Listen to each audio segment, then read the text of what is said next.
शिव आणि रायगडाचे पहिले दोन अक्षर म्हणजे राय. हे दोन शब्द तयार केल्यावरती एक शब्द तयार होतो. त्या शब्दाचं नाव म्हणजे शिवराय. एक एक एक किल्ला या मातीसाठी बलिदान दिलंय. त्यावेळी या मातीचा रंग लाल झालाय. तोपर्यंत या पृथ्वी तलावरती चंद्र आणि सूर्य असेल तोपर्यंत रायगडाचा पत्थर आणि पत्थर आणि रायगडाची प्रत्येक वास्तू टिकेल.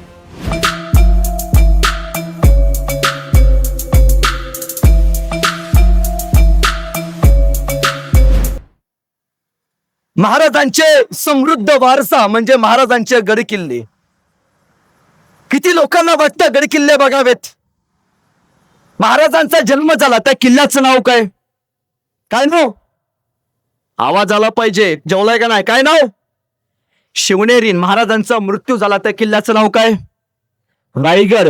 शिवनेरीचे पहिले दोन अक्षर म्हणजे शिव आणि रायगडाचे पहिले दोन अक्षर म्हणजे राय. हे दोन शब्द तयार केल्यावरती एक शब्द तयार होतो. त्या शब्दाचं नाव म्हणजे शिवराय. मी कुठल्या धर्मावरती टीका करत नाही. मी सर्व धर्माला मानणारा माणूस आहे. महाराजांनी सुद्धा मानलं. पण मी कायम सांगतो की जसं आपल्या मुस्लिम धर्माचं हजला गेल्याशिवाय आयुष्याचा अर्थ पूर्ण होत नाही, जसं आपल्या मुस्लिम धर्माचं हजला गेल्याशिवाय आयुष्याचा अर्थ पूर्ण होत नाही, तसं महाराष्ट्रातल्या प्रत्येक माणसाचं रायगडला गेल्याशिवाय आयुष्याचा अर्थ पूर्ण होत नाही. तुम्हाला माहिती आहे का हो, मी जेव्हा बाहेरला फिरायला जातो तेव्हा मला लोक कायम सांगतात की महाराजांनी गडकिल्ले बांधले. मी ज्यावेळी बाहेर गेलो तर एक माणूस मला सहजच म्हणाला की दादा तू नेहमी सांगतोस की महाराजांनी गडकिल्ले बांधले, तुझ्या राजांनी किल्ले बांधले, तुझ्या राजांनी दगडांचे किल्ले बांधले, पण तुझ्या राजाला उभ्या आयुष्यात एकही महाल बांधता आला नाही. एकही महाल. लाल महाल शहाजी महाराजांनी बांधला, महाराजांनी एकही महाल बांधलेला नाही. आणि आमच्या राजाने बघ एवढं सुंदर सुंदर महाल बांधलेत. आजही बघायला अभिमान वाटतो. मी म्हणलो बरोबर आहे बाबा, तुझ्या देशातल्या राजांनी गडकिल्ले बांधले नाही, पण तुझ्या देशातल्या राजांनी महाल बांधली आणि त्यांनी त्या महालामध्ये दिवसा बायका नाचवल्या. माझ्या राजानं एकही महाल बांधले नाहीत, पण माझ्या राजानं 365 गडकिल्ले बांधले आणि या गडकिल्ल्यांच्या जोरावरती या हिंदुस्थानातल्या बायका वाचवल्यात. ते सांगणं कर्तृत्व कुणाचं आहे? कर्तव्य कुणाचं आहे? तुमचं आणि माझं आहे का नाही हो? जर गडकिल्ले नाही जिंकले, जर नाही जगले, तर पुढच्या पिढीला काय दाखवणार आहोत? महाराज 10 वर्षांना आपले नातू आपल्याकडे येतील आणि म्हणतील बाबा ज्या किल्ल्यावरती महाराजांचा जन्म झाला तो शिवनेरी किल्ला आम्हाला दाखवा ना. बाबा ज्या किल्ल्यानं साक्षात शिवाप्रभूंना 32 मानाच्या सोनेरी सिंहासनावरती बसताना बघितले तो रायगड मला दाखवा ना. ज्या अफजल खानाला महाराजांनी फाडल्या त्या प्रतापगडाचा एखादा तरी तुकडा मला दाखवा ना. तुम्हाला चित्रात दाखवावं लागेल, हा शिवनेरी, हा रायगड, हा प्रतापगड. असं होऊ नये जर असं वाटत असेल तर त्यासाठी आपण आपली पिढी बदलली पाहिजे. कशी बदलली पाहिजे? फार सुंदर कल्पना आहे. एका कल्पनेत आपली पिढी बदलू शकते. काय केलं पाहिजे आपण? मी लहान होतो त्यावेळी आपल्याला शाळेत आपल्यामध्ये क कमळाचा शिकवला जायचा, भ भटजीचा शिकवला जायचा, ग गवताचा शिकवला जायचा. साहेब तुम्हाला सुद्धा लहानपणी शाळेत क कमळाचा शिकवला असणार, भ भटजीचा शिकवला असणार. इथून पुढे आपल्या पोराच्या शाळेत जायचं, शिक्षकाला सांगायचं की बाबा इथून पुढे आमच्या पोराला क कमळाचा शिकू नको, क कर्मवीर भाऊराव पाटलांचा शिकव, श शामरुबाचा शिकू नको, श शहाजी महाराजांचा शिकव, स सशाचा शिकू नको, स छत्रपती शिवाजी महाराजांचा शिकव. हे ज्या दिवशी आपण आपल्या पिढीला सांगाल त्या दिवशी मातीसाठी बलिदान देणारी पिढी या मातीमध्ये तयार होईल. बाहेरची लोक ज्या अभिमानाने सांगतात की आमच्या भागात किल्ले नाहीत, तुमच्याच भागात महाराजांनी किल्ले बांधलेत. आमच्या भागात किल्ले असतील पण किल्ले फार सुंदर आहेत, तुमच्या भागातले किल्ले पडलेत. अरे होय, आमच्या भागातले किल्ले पडलेत, आमच्या महाराजांचे किल्ले पडलेत. कारण का या प्रत्येक किल्ल्यानं छत्रपती शिवाजी महाराजांच्या मुघलांचा आलेला तोफेचा एक आणि एक गोळा झेललाय. या प्रत्येक किल्ल्यानं मुघलांची रक्त रांगोळी या किल्ल्यावरती केले. तुमच्या भागातले किल्ले सुंदर आहेत कारण तुमच्या किल्ल्यातनं दिवसा दारूचे पाट वाहिलेत, माझ्या महाराजांच्या किल्ल्यातनं दिवसा रक्ताचे पाट वाहिलेत. तुमच्या किल्ल्यातनं दिवसा घुंगरांचे आवाज आलेत, माझ्या महाराजांच्या किल्ल्यातनं दिवसा तलवारींचे आवाज आलेत. ज्यावेळी तुमच्या किल्ल्यांवरती आक्रमण झाली तेव्हा तुमच्या देशातल्या राजांनी माना वाकवल्या आणि भिंती वाचवल्या. ज्यावेळी आमच्या किल्ल्यांवरती आक्रमण झाली, आमच्या मावळ्यांनी माना नाही वाकवल्या, छात्या फाकवल्या. चल या, एक एक एक किल्ला या मातीसाठी बलिदान दिलंय. त्यावेळी या मातीचा रंग लाल झालाय.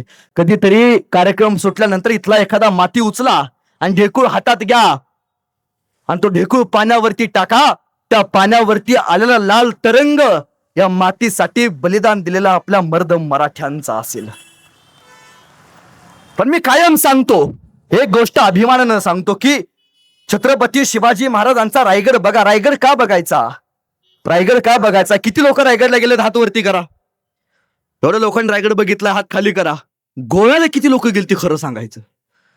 तिकडे बरं जायला सुचते. बरं, आयुष्यात लग्न झाल्यानंतर आयुष्यात लग्न झाल्यानंतर नवऱ्याला फक्त एक गोष्ट सांगा, बाबा फिरायला कुठं लोणावळा खांडावळा अजिबात नेऊ नको.